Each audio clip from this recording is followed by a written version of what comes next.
하나님을 사랑하고 이웃을 사랑하라. 서기관 중 한 사람이 그들이 변론하는 것을 듣고 예수께서 잘 대답하신 줄을 알고 나와 묻되 모든 계명 중에 첫째가 무엇이니까? 예수께서 대답하시되 첫째는 이것이니 이스라엘아 들으라. 주 곧 우리 하나님은 유일한 주시라. 내 마음을 다하고 목숨을 다하고 뜻을 다하고 힘을 다하여 주 너의 하나님을 사랑하라 하신 것이요. 둘째는 이것이니 내 이웃을 내 자신과 같이 사랑하라 하신 것이라. 이보다 더 큰 계명이 없느니라. 오직 말씀으로 살아야 합니다. 성경은 바로 하나님의 마음이 녹아있는 하나님의 이야기라고 말씀할 수가 있습니다. 1500년에 걸쳐서 하나님이 하신 일들을 40명의 기자들이 하나님께서 주시는 말씀으로 성경을 기록한 것입니다. 하나님께서 세상을 만드시고 사람을 창조하시고 그 사람들을 통하여서 하나님의 역사를 이루어 가시는 그 이야기가 바로 성경의 이야기인 것입니다. 아브라함을 부르시고 이삭을 택하시고 또 야곱을 부르셔서 하나님의 민족을 세워가시며 하나님의 나라를 하나님의 뜻대로 통치해 나가시는 이야기가 바로 성경의 이야기인 것입니다. 말씀 구절구절을 통해서 각 상황에 맞게 하나님께서는 하나님의 백성들을 인도하신 것을 우리가 성경을 통하여서 알 수가 있습니다.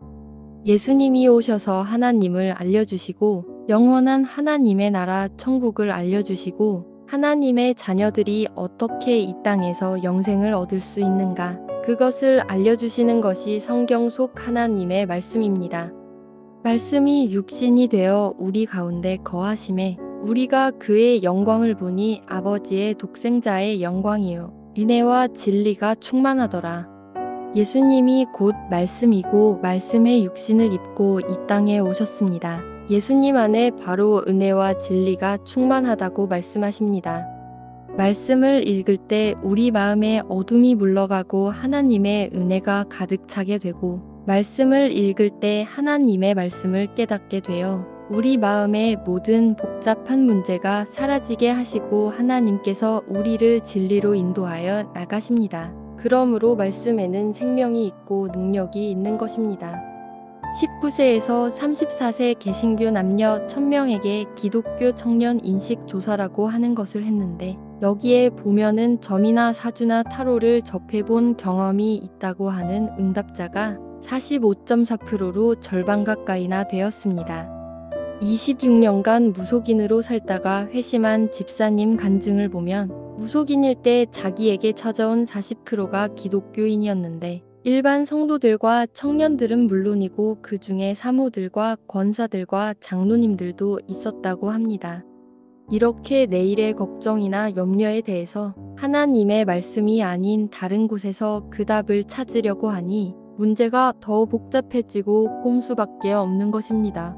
대부분 하나님의 말씀을 제대로 알지 못하고 하나님을 제대로 알지 못해서 세상 방법에 취해서 세상 방법대로 살려고 하는 것이 문제입니다. 성경은 40명의 기자들이 서로 만난 적은 없지만 모두가 다 성경에 기록한 그 말씀들은 그 모든 내용이 놀라울 정도로 일맥상통하고 있는 것이 하나님 중심이었다라고 하는 것입니다.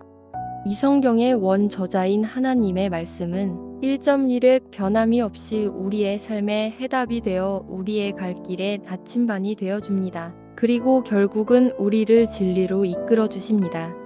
예수께서 12 제자에게 이르시된 어디도 가려느냐? 시몬 베드로가 대답하되 주여 영생의 말씀이 주께 있사오니 우리가 누구에게로 가오리이까? 시몬 베드로의 고백처럼 영생의 말씀이고 생명의 말씀인 성경 말씀을 평생에 매일매일 붙잡고 묵상하면 고난이 찾아와 힘들 때 그 말씀이 위로가 되어주고 잘못했을 때 그 말씀이 음성으로 들리고 나의 죄를 깨달아 돌이켜서 변화되게 하십니다. 하나님께서 주시는 참 기쁨과 평안한 삶을 믿음으로 누리시기를 바랍니다. 하나님만 섬기는 가정이 되어야 합니다. 하나님은 아담과 하와를 창조하시고 가정을 세우시고 그 가정을 통해서 이 땅에 많은 사람들을 태어나게 하시고 금 아는 사람들에게 복을 주시고 그 사람들을 통해서 큰 일을 하시고 역사를 이루셨습니다. 아브라함을 부르신 하나님께서 이삭과 야곱의 자녀들을 통하여서 이스라엘 민족을 이루고 이스라엘이라고 하는 나라를 세우셔서 하나님의 영광을 나타내게 하셨습니다. 약속의 땅 가나안에 들어간 이스라엘 백성들이 우상 숭배를 하는 가나안을 정복하며 여호수아는 하나님 앞에 고백합니다. 그러므로 이제는 여호와를 경외하며 온전함과 진실함으로 그를 섬기라. 너희의 조상들이 강 저쪽과 애굽에서 섬기던 신들을 지워버리고 여호와만 섬기라. 만일 여호와를 섬기는 것인 너희에게 좋지 않게 보이거든 너희 조상들이 강 저쪽에서 섬기던 신들이든지 또는 너희가 거주하는 땅에 있는 아모리 족속의 신들이든지 너희가 섬길 자를 오늘 택하라. 오직 나와 내 집은 여호와를 섬기겠노라 하니 우리가 자녀들과 함께 오직 나와 내 집은 하나님만 섬긴다라고 하는 그 믿음으로 굳게 서고 아직 믿지 않는 가족들이 예수님을 영접하도록 날마다 믿음으로 눈물의 기도를 뿌려서 기도하면 하나님께서 자녀들의 첫사랑이 회복되게 하시고 우리 가정과 자녀를 축복의 통로로 하나님께 쓰임받는 믿음의 가정이 되게 하십니다. 여호와는 내게 복을 주시고 너를 지키시기를 원하며 여호와는 그의 얼굴을 내게 비추사 은혜 베푸시기를 원하며 여호와는 그 얼굴을 내게로 향하여 드사 평강 주시기를 원하노라 할지니라 하라. 그들은 이같이 내 이름으로 이스라엘 자손에게 축복할지니 내가 그들에게 복을 주리라. 이웃을 사랑해야 합니다. 둘째는 이것이니 내 이웃을 내 자신과 같이 사랑하라 하신 것이라. 이보다 더 큰 계명이 없느니라. 하나님께서는 우리가 홀로 살도록 내버려 두지 않으시고 많은 사람 가운데 이웃들과 함께 살도록 하셨습니다. 죄인된 인간들이 살다 보면 내 마음과 다르게 오해가 생기기도 하고 그로 인해서 미움이 생기고 또 그로 인해서 다툼이 일어나게 되는 것이 인간의 삶이라고 할 수 있습니다. 그러나 하나님께서는 미워할 수 있는 상황이고 오해로 다툴 수 있는 상황이지만 다 내려놓고 내 이웃을 내 자식과 같이 사랑하라고 말씀하고 있습니다. 마지막으로 말하노니 너희가 다 마음을 같이하여 동정하며 형제를 사랑하며 불쌍히 여기며 겸손하며 악을 악으로 욕을 욕으로 갚지 말고 도리어 복을 빌라. 이를 위하여 너희가 부르심을 받았으니 이는 복을 이어받게 하려 하심이라. 베드로가 형제가 죄를 범했을 때 7번 용서하면 되느냐는 질문에 예수님께서 70번이라도 용서하라고 하십니다. 예수님께서 딱 숫자만큼 용서하라는 것이 아니라 용서가 쉽지 않지만 잘못할 때마다 용서해주고 형제를 불쌍히 여겨서 악을 악으로 갚지 말라고 하십니다.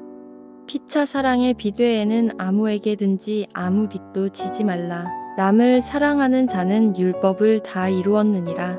간음하지 말라. 살인하지 말라. 도둑질하지 말라. 탐내지 말라 한 것과 그 외에 다른 계명이 있을지라도 내 이웃을 내 자신과 같이 사랑하라 하신 그 말씀 가운데 다 들었느니라. 사랑은 이웃에게 악을 행하지 아니하나니 그러므로 사랑은 율법의 완성이니라. 간음으로 내 가정뿐만 아니라 남의 가정까지 파탄내지 말라고 합니다. 두 번째, 이웃을 사랑하는 자는 살인하지 않는다라고 말씀합니다. 생명을 뺏는 것만이 아니라 요한일서에 보면 그 형제를 미워하는 자도 살인한 자라고 말씀합니다. 세 번째, 도둑질은 남의 물건을 훔치는 것뿐만이 아니라 나의 삶 속에서 집이나 직장에서 내게 주어진 일에 최선을 다하지 않거나 어떻게든 놀 생각만 하고 하루하루를 무의미하게 보내는 사람은 자기의 시간과 인생을 도둑질하는 사람입니다. 네 번째, 내 것이 아닌 것을 탐내지 말아야 합니다. 욕심이 채워지지 않으면 시기 질투가 생기고 이는 미움으로 자라게 됩니다. 나에게 있는 것으로 족하고 또 남의 것을 욕심내지 않는 것 또한 이웃을 사랑하는 것입니다. 보라, 형제가 연합하여 동거함이 어찌 그리 선하고 아름다운고 머리에 있는 보배로운 기름이 수염 곧 아론의 수염에 흘러서 그의 옷깃까지 내림같고 헐몬의 이슬이 시온의 산들에 내림같도다. 거기서 여호와께서 복을 명령하셨나니 곧 영생이로다.